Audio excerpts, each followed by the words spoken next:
Assalamualaikum warahmatullahi wabarakatuh. Bagaimana kabarnya teman-teman? Selalu dalam keadaan sehat dan tetap semangat ya. Oke, pada video kali ini kita akan membahas info terkini dari BKN. Di mana pada hari ini tanggal 5 Januari 2021, BKN itu sudah mengeluarkan siaran pers mengenai dorong produktivitas birokrasi dalam pelayanan publik dan sebagainya. Pokoknya info seputar CPNS maupun P3K ya teman-teman. Oke, sebelum kita simak infonya, jangan lupa teman-teman klik tombol subscribe dan tekan tombol loncengnya ya. Jangan lupa klik like, komen, dan share ke teman-teman kalian. Oke, langsung saja kita simak beritanya. Nah, di sini ada siaran pers yang dikeluarkan oleh Badan Kepegawaian Negara atau BKN yang berjudul Dorong Produktivitas Birokrasi dalam Pelayanan Publik. Pemerintah gulirkan skema P3K bagi sejumlah jabatan ASN termasuk guru. Nah, di sini kita baca isinya. Untuk memenuhi kekurangan guru yang terjadi di banyak daerah, pemerintah berencana melakukan rekrutmen 1 juta guru pegawai pemerintah dengan perjanjian kerja atau P3K tahun 2021. Nah, ini ya teman-teman yang berita-berita dari kemarin, rekrutmen 1 juta guru itu. Kesempatan ini terbuka bagi para guru honorer, termasuk guru tenaga honorer kategori 2 atau ex-PHK 2, untuk mendaftar dan mengikuti ujian seleksi menjadi guru P3K. Hal ini telah diumumkan Kementerian Pendidikan dan Kebudayaan atau Kemendikbud pada tanggal 23 November tahun 2020 dan menjadi fokus Badan Kepegawaian Negara atau BKN di tahun 2021. Selain itu ada Peraturan Presiden Republik Indonesia Nomor 81 Tahun 2010 tentang Green Design Reformasi Birokrasi. Nah, ini nanti teman-teman baca sendiri, yaitu mengenai ASN atau Aparatur Sipil Negara.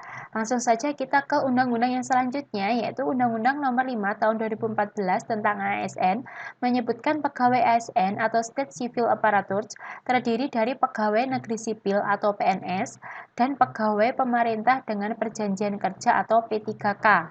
PNS dan P3K memiliki kedudukan, tugas, dan tanggung jawab yang setara dalam pelayanan publik. Pembagian skema kerjanya adalah PNS lebih difokuskan pada pembuatan keputusan atau kebijakan melalui posisi manajerial, sementara P3K fokus pada peningkatan kualitas pelayanan publik dan mendorong percepatan peningkatan profesionalisme serta kinerja instansi pemerintah. P3K dapat pula menduduki jabatan manajerial pada tingkat jabatan pimpinan tinggi atau JPT Madya setelah memperoleh izin dari Presiden. Nah, ini ada info lagi. Sesuai Peraturan Presiden Nomor 38 Tahun 2020, terdapat 147 jabatan fungsional yang dapat diisi oleh P3K, termasuk di dalamnya adalah jabatan fungsional guru. Jadi selain guru, ternyata masih ada jabatan-jabatan lain yang dialihkan ke P3K gitu ya teman-teman. Kebutuhan mendesak pengangkatan P3K dalam jabatan guru disebabkan timbulnya keluhan kekurangan guru dan tidak meratanya distribusi guru di daerah. Untuk itu, pengisian jabatan guru dengan menggunakan skema P3K dinilai tepat tanpa mengurangi haknya sebagai ASN. Nah, inilah menjadi menjadi salah satu faktor kenapa formasi guru itu dialihkan ke P3K dikarenakan karena kurang meratanya persebaran guru di daerah-daerah terpencil seperti itu. P3K akan memperoleh hak pendapatan berupa gaji dan tunjangan dengan besaran yang sama seperti PNS sesuai dengan level dan golongan jabatan. Itu mengenai gaji P3K. Peraturan Presiden Nomor 98 Tahun 2020 tentang gaji dan tunjangan P3K, pengadaan tenaga guru melalui skema P3K telah dikaji sejak awal tahun 2020.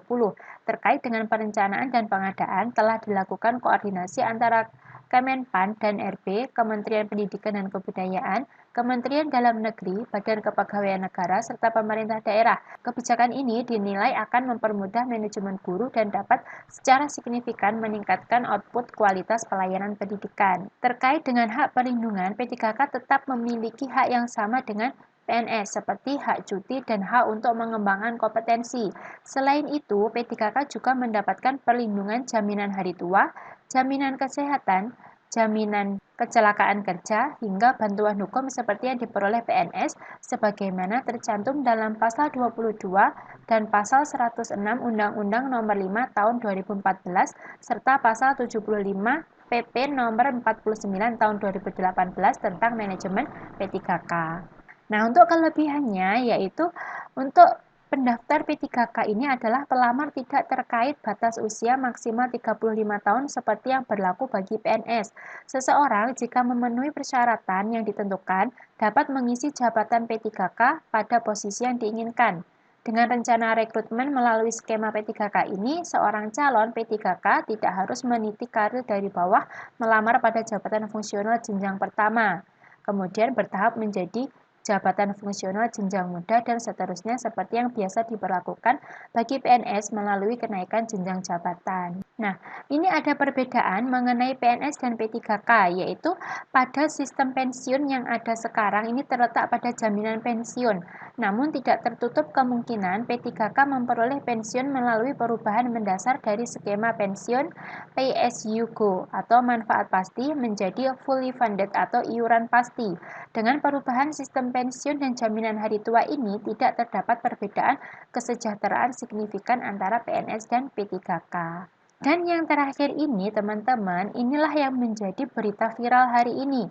Badan Kepegawaian Negara terus berkoordinasi dengan Kementerian PAN dan RB dan Kementerian Pendidikan dan Kebudayaan untuk terus menjaring masukan dari berbagai pihak sebagai dasar dalam mengambil kebijakan agar para guru dapat memperjelas statusnya dan meningkatkan kesejahteraan.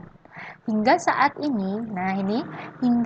ini, pemerintah tidak menutup kemungkinan tetap membuka formasi guru CPNS secara terbatas untuk menjamin keberlangsungan pendidikan. Nah, ini ya, jadi masih ada keputusan lebih lanjut mengenai CPNS guru. Nah, semoga keputusan yang dikeluarkan nanti sesuai dengan keinginan teman-teman dan itu semoga yang terbaik buat kita semua gitu ya, teman-teman. Nah, sekian berita viral hari ini. Semoga bermanfaat. Wassalamualaikum warahmatullahi wabarakatuh.